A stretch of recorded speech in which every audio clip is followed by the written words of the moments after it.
Hi, good morning, students. Welcome to the today's class. Today we are going to discuss the operators, expressions, and functions in Python. So, ഓപ്പറേറ്റേഴ്സിനെ കുറിച്ച് നമ്മൾ മനസ്സിലാക്കി കഴിഞ്ഞ ക്ലാസ്സിൽ arithmetic operator, relational operator, logical operators. So ഇനി ഓപ്പറേറ്റേഴ്സിൻ്റെ ഒരു എക്സ്പ്രഷനിൽ തന്നെ ഒന്നിൽ കൂടുതൽ ഓപ്പറേറ്റർ വരികയാണെങ്കിൽ ഏത് ഓപ്പറേറ്ററിനാണ് ആദ്യം സ്ഥാനം കൊടുക്കുക എന്നുള്ളത് നോക്കാം.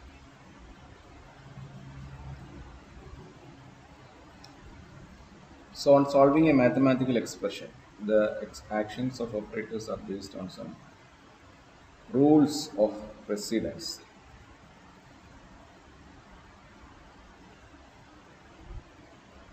ചില റൂൾസിൻ്റെ ബേസിലാണ് അത് ഓപ്പറേറ്റേഴ്സ് വർക്ക് ചെയ്യുന്നത്. The computer will scan the expression from left to right. It will execute the first precedence operators in the order of occurrence. Computer എന്ത് ചെയ്യുന്നു വെച്ച് കഴിഞ്ഞാൽ സ്കാൻ ദ എക്സ്പ്രഷൻ. കമ്പ്യൂട്ടർ നമ്മളെ പ്രോഗ്രാമിലുള്ള ഒരു എക്സ്പ്രഷനെ സ്കാൻ ചെയ്യുകയും ലെഫ്റ്റ് മുതൽ right വരെ it will execute the first precedence operators in the order of occurrence. അത് എന്ത് ചെയ്യുന്നു വെച്ച് കഴിഞ്ഞാൽ എക്സിക്യൂട്ട് ചെയ്യാന്ന് പറഞ്ഞാൽ അത് റൺ ചെയ്യുക. അതായത് ആ പ്രോഗ്രാമിലെ ആ സ്റ്റേറ്റ്മെൻറ്റിനെ എന്ത് ചെയ്യുന്നു, അതിനെ പ്രോസസ്സ് ചെയ്യുന്നു, അതായത് അതിനെ കാൽക്കുലേറ്റ് ചെയ്യുന്നു, അതിനെ കണക്കാക്കുന്നു. The first precedence operators in the order of occurrence. ആ എക്സ്പ്രഷനിൽ വന്നിരിക്കുന്ന ഓപ്പറേറ്റേഴ്സിലെ ആദ്യം ഏറ്റവും കൂടുതൽ പ്രിസിഡൻസ് ആണോ ആ ഓപ്പറേറ്ററിനെ ആദ്യം എക്സിക്യൂട്ട് ചെയ്യും. Then again scan from left to right for second precedence operators. രണ്ടാമതായി വീണ്ടും അടുത്ത ഏറ്റവും കൂടുതൽ മുൻഗണനയുള്ള ഓപ്പറേറ്റർ ഏതാണോ അതിനുവേണ്ടി സ്കാൻ ചെയ്യും. And will execute the second operator, precedence operator in the order of occurrence. ഏറ്റവും ആദ്യം വരുന്ന രണ്ടാമത്തെ പ്രയോറിറ്റിയുള്ള ഓപ്പറേറ്ററിനെ രണ്ടാമതായി എക്സിക്യൂട്ട് ചെയ്യും. അതിനുശേഷം ഓർഡർ ഓഫ് ഒക്കറൻസ്, അതിന് മൂന്നാമതായി വരുന്ന ഓപ്പറേറ്റർ, അതായത് രണ്ടാമത്തെ പ്രിസിഡൻസുള്ള അതേ ക്ലാസ്സിലുള്ള ഓപ്പറേറ്ററിന് മൂന്നാമതായിട്ട് എക്സിക്യൂട്ട് ചെയ്യും.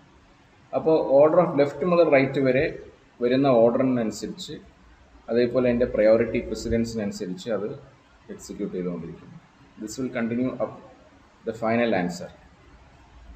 അവസാനത്തെ ആൻസർ കിട്ടുന്നത് വരെ ഇത് continue തുടർന്നുകൊണ്ടിരിക്കും. At any instant, precedence rule can be violated with the proper use of parentheses. Precedence rule, ഈ പറയുന്ന മുൻഗണനാ ക്രമം നമ്മൾ മാറ്റണമെന്നുണ്ടെങ്കിൽ, അതിനെ വയലേറ്റ് ചെയ്യണമെന്നുണ്ടെങ്കിൽ with the proper use of parentheses, ബ്രാക്കറ്റുകൾ ഉപയോഗിച്ച് നമുക്ക് എന്ത് ചെയ്യാൻ പറ്റും, അതിനെ വയലേറ്റ് ചെയ്യാൻ പറ്റും.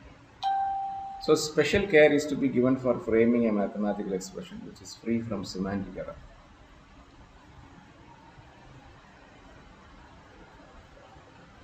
അപ്പോൾ വളരെ ശ്രദ്ധിക്കേണ്ടതാണ്, നമ്മളൊരു മാത്തമാറ്റിക്കൽ എക്സ്പ്രഷൻ എഴുതുമ്പോൾ വളരെയധികം ശ്രദ്ധിക്കണം.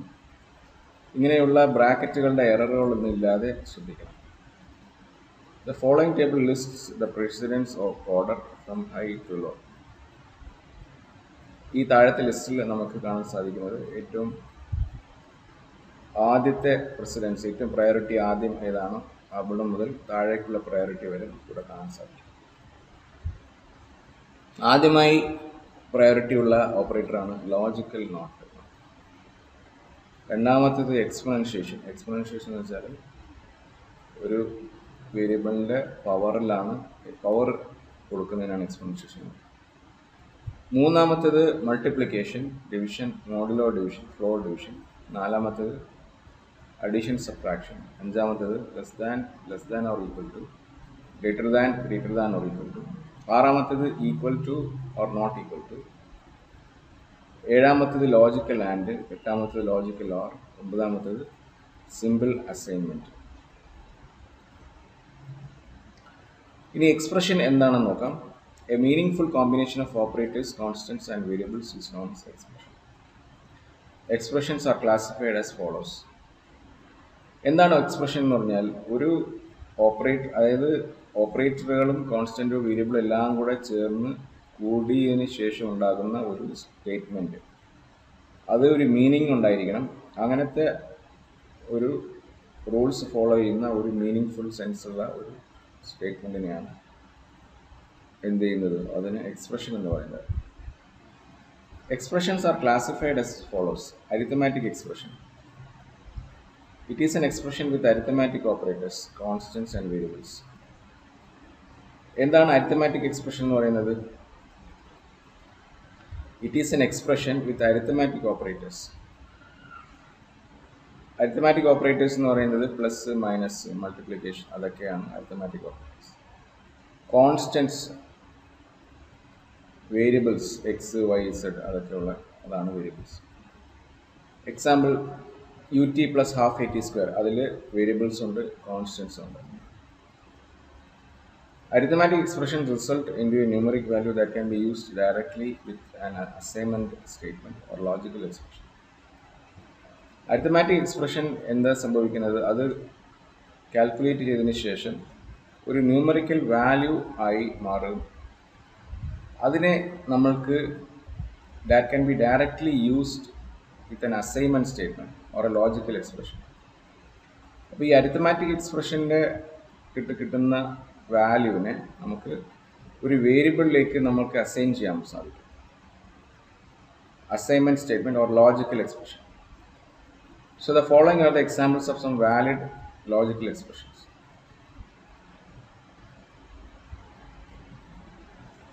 Y plus 2/3 plus x raised to 3.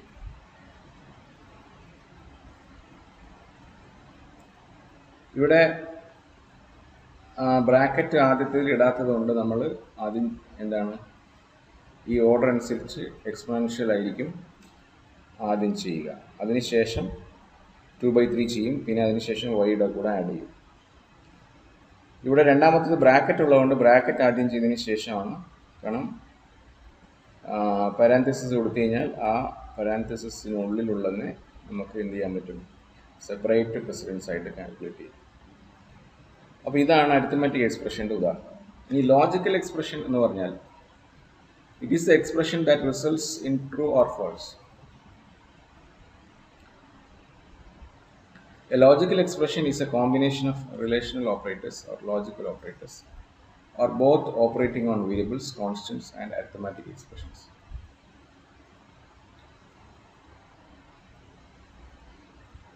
എന്താണ് ഒരു ലോജിക്കൽ എക്സ്പ്രഷൻ എന്ന് പറഞ്ഞാൽ? ട്രൂ ഓർ ഫോൾസ് മാത്രമേ വരുന്ന ഒരു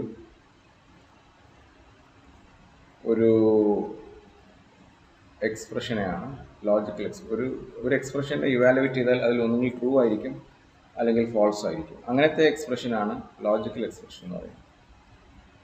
A logical expression is a combination of relational operators or logical operators. Relational operators എന്ന് പറയുന്ന less than or equal to greater than എന്ന് പറയുന്ന റിലേഷണൽ ഓപ്പറേറ്റേഴ്സിനെ അല്ലെങ്കിൽ ലോജിക്കൽ ഓപ്പറേറ്റേഴ്സായ ഓർ, ആൻഡ്, അതിൻ്റെയൊക്കെ ഒരു കോമ്പിനേഷനാണ്.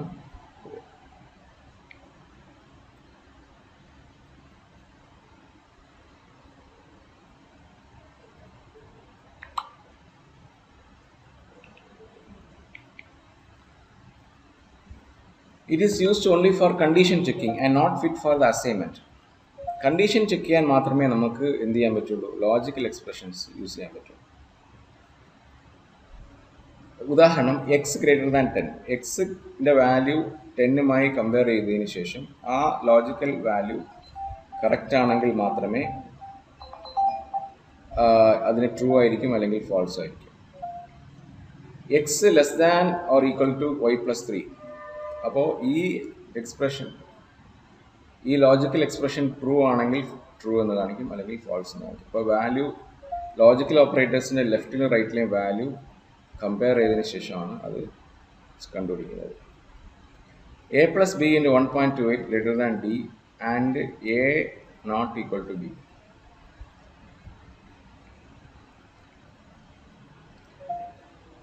ഇവിടെ എന്താ സംഭവിച്ചതെന്ന് വെച്ച് കഴിഞ്ഞാൽ, ആദ്യം ഈ വാല്യൂസ് ബ്രാക്കറ്റ് ഉള്ളതുകൊണ്ട് ബ്രാക്കറ്റ് കാൽക്കുലേറ്റ് ചെയ്യും, പിന്നെ മൾട്ടിപ്ലിക്കേഷൻ, പിന്നെ ലോജിക്കൽ ഓപ്പറേഷൻസ് കാൽക്കുലേറ്റ് ചെയ്തതിന് ശേഷം ഈ ലോജിക്കൽ ഓപ്പറേഷൻസ് ആൻഡ് എന്ന് പറയുന്ന വാല്യൂ രണ്ടും ട്രൂ ആണെങ്കിൽ മാത്രമേ അത് ട്രൂ ആവുകയുള്ളൂ. X is equal to 3, X 3 ആണെങ്കിൽ മാത്രമേ അത് ട്രൂ ആവുകയുള്ളൂ. The result of an expression must be rigid and single valued without any ambiguity. Ambiguity എന്ന് പറയുന്നത് സംശയം. Building up a proper expression will reduce the chance of semantic error. നമ്മൾ ഒരു expression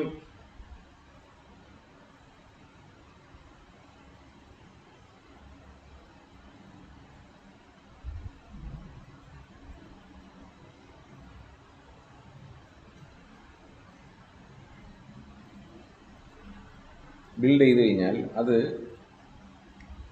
എന്ത് സംഭവിക്കുന്നു വെച്ച് കഴിഞ്ഞാൽ പ്രോപ്പർ ആയിരുന്നെങ്കിൽ അത് തെറ്റുകളിൽ നിന്നും ഒഴിവാകും. Special care is to be given to minimize the time and memory space during the construction of an expression.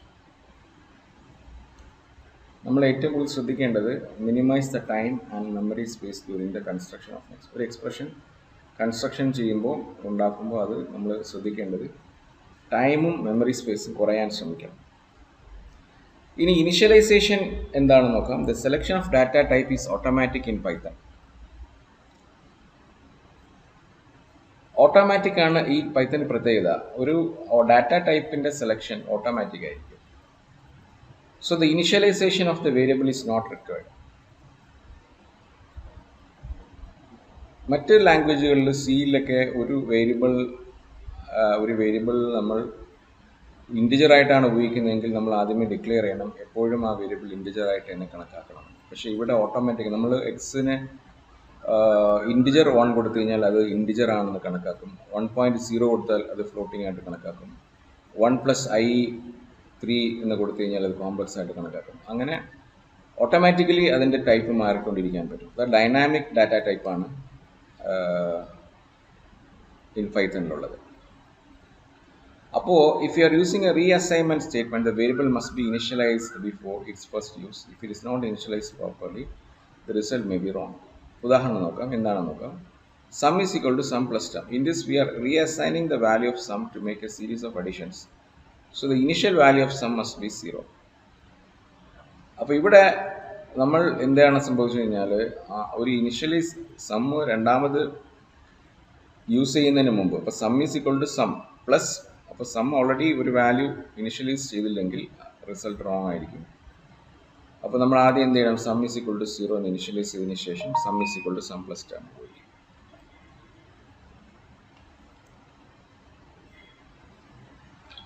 If it is not initialized, the computer may give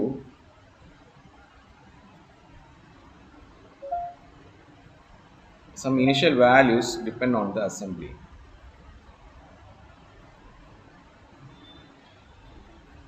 It will make a wrong result. Same the case in the instructions x is equal to x in return. അഥവാ initialise ചെയ്തില്ലെങ്കിൽ എന്ത് സംഭവിക്കും? The computer may give some initial value depending on അതിന് computer തന്നെ സ്വയം അതിന് initial value കൊടുക്കുകയും അതൊരു റോങ് റിസൾട്ട് ഉണ്ടാക്കേണ്ടി വരികയും ചെയ്യും. ഓക്കെ, അടുത്തതായി ഫങ്ഷൻസ് എന്താണെന്ന് നോക്കാം. ഒരു പ്രോഗ്രാം വളരെ വലുതാവുമ്പോൾ അതിനെ നമ്മൾ എന്ത് സാധാരണ ചെയ്യും? ചെറിയ ചെറിയ ലോജിക് യൂണിറ്റുകളായി തിരിക്കും. അപ്പോൾ ഒരേ പ്രോസസ്സ് തന്നെയാണ് നമ്മൾ റിപ്പീറ്റ് ചെയ്ത് ചെയ്യേണ്ടതെങ്കിൽ നമ്മൾ അതിലെ പ്രോസസ്സ് സെയിം ആണെങ്കിൽ, ആ കാൽക്കുലേഷൻസ് ഒക്കെ സെയിം ആണെങ്കിൽ ആ സെറ്റ് ഓഫ് സ്റ്റേറ്റ്മെൻറ്റ്സിനെ നമ്മൾ മാറ്റി ഒരു ഫങ്ഷനായിട്ട് ഡിഫൈൻ ചെയ്തതിന് ശേഷം അതിനെ നമ്മൾ എന്ത് ചെയ്യണം?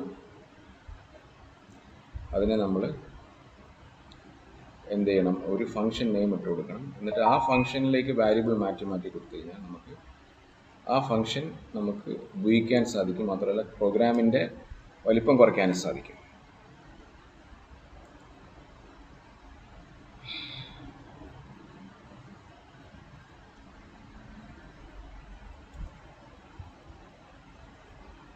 A function is a small isolated unit of code with a name and it can perform a definite work. Function എന്ന് പറയുന്നത് ഒരു ചെറിയ ഐസൊലേറ്റഡ് യൂണിറ്റ് ഓഫ് കോഡ്.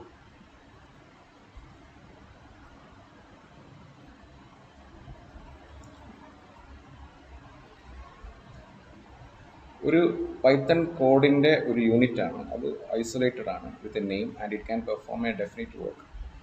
ഒരു പ്രത്യേക ജോലി ചെയ്യാൻ സാധിക്കുന്ന ഒരു പ്രത്യേകതരം കോഡാണ്, ഒരു സെറ്റ് യൂണിറ്റ് ഓഫ് കോഡാണ് ഫംഗ്ഷൻ എന്ന് പറയുന്നത്. From any part of the program you can call this function by name. ഒരു പ്രോഗ്രാമിൻ്റെ ഏത് ഭാഗത്തു നിന്ന് വേണമെങ്കിൽ നമുക്ക് എന്ത് ചെയ്യാൻ പറ്റും, ഈ ഫംഗ്ഷൻ നമുക്ക് വിളിക്കാൻ സാധിക്കും. Then the computer will execute that code to do the defined job.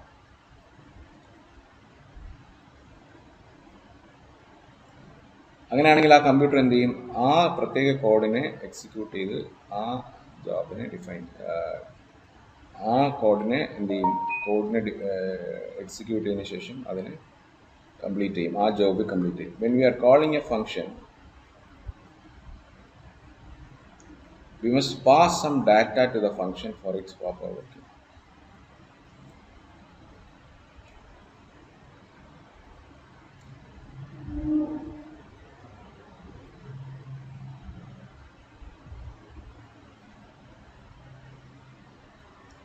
നമ്മളൊരു ഫംഗ്ഷനെ വിളിക്കുമ്പോൾ we must pass some data to the function for its proper work.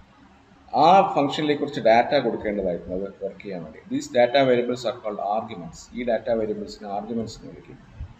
On getting the arguments the function will execute the instructions for doing the prescribed work. ഈ argument എന്ന് പറയുന്ന values കിട്ടിക്കഴിഞ്ഞാൽ ആ functions എന്ത് ചെയ്യും, എക്സിക്യൂട്ട് ചെയ്ത് ആ ജോലി കംപ്ലീറ്റ് ചെയ്യും. After doing it the control will return to the main program with one or more answers. ആ ഫംഗ്ഷൻ്റെ വാല്യൂ കിട്ടിയതിന് ശേഷം ആ കൺട്രോൾ എന്ത് ചെയ്യും, മെയിൻ പ്രോഗ്രാമിലേക്ക് തിരിഞ്ഞു പോകും. അങ്ങനെ ഫംഗ്ഷൻസിനെ രണ്ടായിട്ട് തിരിച്ചിട്ടുണ്ട്, യൂസർ ഡിഫൈൻഡ് ഫംഗ്ഷൻസ് എന്നും ലൈബ്രറി ഫംഗ്ഷൻസ് എന്നും ഉണ്ട്. അപ്പോൾ ഫംഗ്ഷൻ എന്ന് പറഞ്ഞാൽ എന്താണ്, ഒരു പ്രത്യേക ജോലി ചെയ്യാൻ വേണ്ടി ഉണ്ടാക്കിയ ഒരു ഐസൊലേറ്റഡ് സെറ്റ് ഓഫ് യൂണിറ്റ്സ് ഒരു യൂണിറ്റാണ്. ഒരു യൂണിറ്റ് എന്ന് വെച്ചാൽ ഉദാഹരണം ഫാക്ടോറിയൽ കാണുക. അപ്പോൾ ഫാക്ടോറിയൽ കാണാനുള്ള സ്റ്റെപ്പുകൾ കോമൺ ആണ്. അപ്പോൾ അത് എന്തിൻ്റെ ഫാക്ടോറിയലാണ് കാണേണ്ടതെന്ന് മാത്രമേ മാറ്റുള്ളൂ. അപ്പം ഒരു പ്രോഗ്രാമിൽ പല സ്ഥലത്ത് പല നമ്പറിൻ്റെ ഫാക്ടോറിയൽ കാണേണ്ടതുണ്ടെങ്കിൽ ഒരു പ്രാവശ്യം നമ്മൾ ഫാക്ടോറിയൽ കാണേണ്ട ഫംഗ്ഷൻ ഉണ്ടാക്കി വെച്ചാൽ ആ ഫംഗ്ഷൻ നമുക്ക് എപ്പോൾ വേണമെങ്കിലും വിളിക്കാം. ബിൽറ്റ് ഇൻ ഫംഗ്ഷൻസ് എന്ന് പറയുന്നത് അഡ്വാൻറ്റേജ്, പൈത്തൻ്റെ ഏറ്റവും വലിയ അഡ്വാൻറ്റേജ് ആണ്. ഉദാഹരണം സയൻറ്റിഫിക് കമ്പ്യൂട്ടേഷൻ, ഗ്രാഫിക്സ്, നെറ്റ്വർക്കിംഗ്, അതിലെല്ലാം ആപ്ലിക്കേഷനുള്ള ആവശ്യമായി വരുന്ന ഓൾറെഡി ഉണ്ടാക്കി വെച്ചിട്ടുള്ള ഒരു ഫംഗ്ഷനാണ് ബിൽറ്റ് ഇൻ ഫംഗ്ഷൻ. അവിടെ ഒരുപാട് ബിൽറ്റ് ഇൻ ഫംഗ്ഷൻസ് ഉണ്ട്. അതിൽ മോഡ്യൂൾസ് ഉണ്ട്, time, random, pickle system. So we must instruct the compiler to load the module. നമ്മൾ കമ്പൈലറോട് എന്ത് ചെയ്യണം, ഈ മോഡ്യൂളിനെ റാമിലേക്ക് ലോഡ് ചെയ്യാൻ വേണ്ടി പറയണം.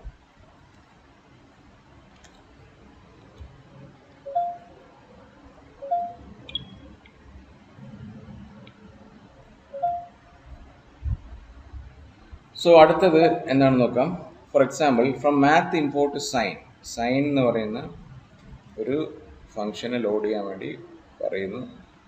അവിടെ സൈൻ എക്സ് കാൽക്കുലേറ്റ് ചെയ്യാൻ വേണ്ടി നമ്മൾ എന്ത് ചെയ്യുന്നു, മാത്ത് ലൈബ്രറിയിൽ നിന്നും സൈൻ ഫംഗ്ഷന് കാൽക്കുലേറ്റ് ചെയ്യാൻ വേണ്ടി നമ്മൾ എന്ത് ചെയ്യുന്നു, ഇൻസ്ട്രക്ഷൻസ് കൊടുക്കുന്നു. എൻറ്റയർ മാത്തമാറ്റിക്കൽ ലൈബ്രറി, ആ മാത്തമാറ്റിക്കൽ ലൈബ്രറി മൊത്തമായിട്ട് റാമിലേക്ക് ഇമ്പോർട്ട് ചെയ്യണമെങ്കിൽ ഫ്രം മാത്ത് ഇമ്പോർട്ട് സ്റ്റാർ കൊടുത്താൽ മതി. അതിനുശേഷം നമ്മൾ എന്ത് വേണമെങ്കിലും മാത്തമാറ്റിക്കൽ ഫംഗ്ഷൻസ് ഉപയോഗിക്കാൻ സാധിക്കാം. അപ്പോൾ ആ മോഡ്യൂളിലെ മാത്ത് മോഡ്യൂളിലെ എല്ലാ ഫംഗ്ഷനും ഉപയോഗിക്കണമെങ്കിൽ നമുക്ക് ഒരു മോഡ്യൂളിലെ എല്ലാ ബിൽറ്റ് ഇൻ ഫംഗ്ഷനും ഉപയോഗിക്കണമെങ്കിൽ ആ മോഡ്യൂളിൽ ഒന്നായിട്ട് എന്ത് ചെയ്യണം, കോൾ ചെയ്യണം. അപ്പോൾ import math. Okay, there is another method to do the same thing, but there may be an overloading of RAM. RAM overload ആവാതിരിക്കാൻ വേണ്ടി ഇമ്പോർട്ട് മാത്ത് എന്ന് വേണമെങ്കിൽ ഉപയോഗിക്കാം, ഫ്രം മാത്ത് ഇമ്പോർട്ട് സ്റ്റാർ എന്ന് വേണമെങ്കിൽ ഉപയോഗിക്കാം. If the library name is large, then the same instructions can be in other form. ഇപ്പോൾ ചില സമയത്ത് ലൈബ്രറി നെയിം വളരെ വലുതാണെങ്കിൽ അതിനെ ഇങ്ങനെ വേണമെങ്കിൽ നമുക്ക് ഉപയോഗിക്കാം. Import math S M dot sine x എന്ന് നമുക്ക് ഉപയോഗിച്ചാൽ ആ ലൈബ്രറിയിലെ മാത്ത് എന്ന് പറയുന്ന ലൈബ്രറിയിൽ നിന്നും ഉപയോഗിച്ച് ഈ ഫംഗ്ഷൻ കാൽക്കുലേറ്റ് ചെയ്യാൻ വേണ്ടിയാണ് എം ഡോട്ട് സൈനക്സ്. അതുപോലെ there are many functions defined in different libraries. For example NumPy, PyLab, ഇതൊക്കെ മറ്റ് ലൈബ്രറികളാണ്. ആ ലൈബ്രറികളെ നമുക്ക് വേണമെങ്കിൽ ഇമ്പോർട്ട് ചെയ്യാൻ പറ്റും. List of important mathematical functions. ചില ഫങ്ഷൻസുകളുടെ പേര് നമുക്ക് നോക്കാം. Ceal x functions return the smallest integer value greater than or equal to x.